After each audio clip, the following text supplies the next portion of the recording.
மக்களே நம்ம ரெகுலராக வந்து ஒரு வீடியோவை பற்றி பேசிகிட்டே இருந்தோம். என்னன்றது பார்த்தீங்கன்னா, ராமேஸ்வரம் வந்தே பாரத், அதாவது சென்னை எக்மோர்லேருந்து ராமேஸ்வரம், ராமேஸ்வரம் டு சென்னை எக்மோர் ஓடுற வந்தே பாரத்தை பற்றி நம்ம பேசிகிட்டே இருந்தோம் மக்களே. ஸோ அதுக்கான ப்ராப்பரான அப்டேட் வந்து எப்போ கொடுப்பாங்க என்னன்றது தெரியல அப்படின்ற மாதிரி கேள்விகள் வந்து நிறைய கேட்டுக்கிட்டு இருந்தாங்க. ஸோ அதுக்கான பதிலுமே இப்போதைக்கு கிடச்சிருக்கு மக்களே. பட் இதுவுமே பார்த்திங்கன்னா ஒரு அதிகாரப்பூர்வமான அறிவிப்பு கிடையாது.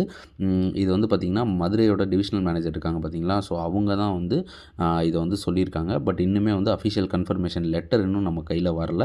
லெட்டர் வரும்போது நம்ம சேனலில், அதாவது ப்ராட்காஸ்ட் சேனல்லையும், வாட்ஸ்அப்போட சேனல்லையும் சரி, இன்ஸ்டாகிராம் ப்ராட்காஸ்ட் சேனல்லையும் வந்துடும் மக்களே. ஸோ இப்போ அவங்க வந்து என்ன சொல்லியிருக்காங்கன்னு பார்த்தீங்கன்னா, நேற்று வந்து அம்ரித் பாரத் திட்டத்தின்படி அந்த ராமேஸ்வரம் ரயில்வே ஸ்டேஷனை வந்து மறுசீரமைப்பு பண்ணிகிட்ருக்காங்க.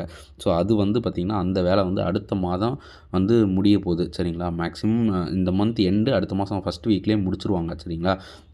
இப்போ வந்து இந்த அம்ரித் பாரத் திட்டம் அந்த மறுசீரமைப்பு வேலை இருக்குது பார்த்திங்களா, அது முடிஞ்சோடனே இந்த வந்தே பாரத் இருக்குல்ல, இந்த வந்தே பாரத்தை வந்து லான்ச் பண்ணலாம் அப்படின்ற ஒரு ஐடியா வந்து வச்சுருக்காங்க மக்களே. அதுவுமே பார்த்திங்கன்னா வந்து அஃபிஷியல் கன்ஃபர்மேஷன் டேட் இன்னும் வரல.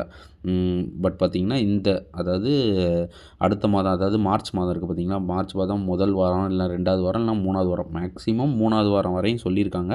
3வது வாரத்தில் வர்றதுக்கான வாய்ப்புகள் நிறையாவே இருக்குது மக்களே.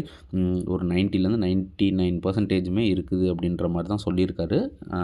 ஸோ நேற்று பார்த்திங்கன்னா ராமேஸ்வரத்தில் அந்த இதை வந்து மறுசீரமைப்பு வந்து ஆய்வு பண்ணிட்டு போயிருக்காங்க. ஸோ கண்டிப்பான முறையில் அடுத்த மாதம் ஓப்பன் பண்ணிடலாம், அதாவது ரயில்வே ஸ்டேஷன் ஓப்பன் பண்ணிடலாம்னு சொல்லியிருக்காங்க. அதே மாதிரி பார்த்திங்கன்னா ரயில்வே ஸ்டேஷன் ஓப்பன் பண்ண உடனே நமக்கு அஃபிஷியல் கன்ஃபர்மேஷன் வந்துடும் எப்போ விபி வந்து லான்ச் பண்ண போகிறாங்கன்றத.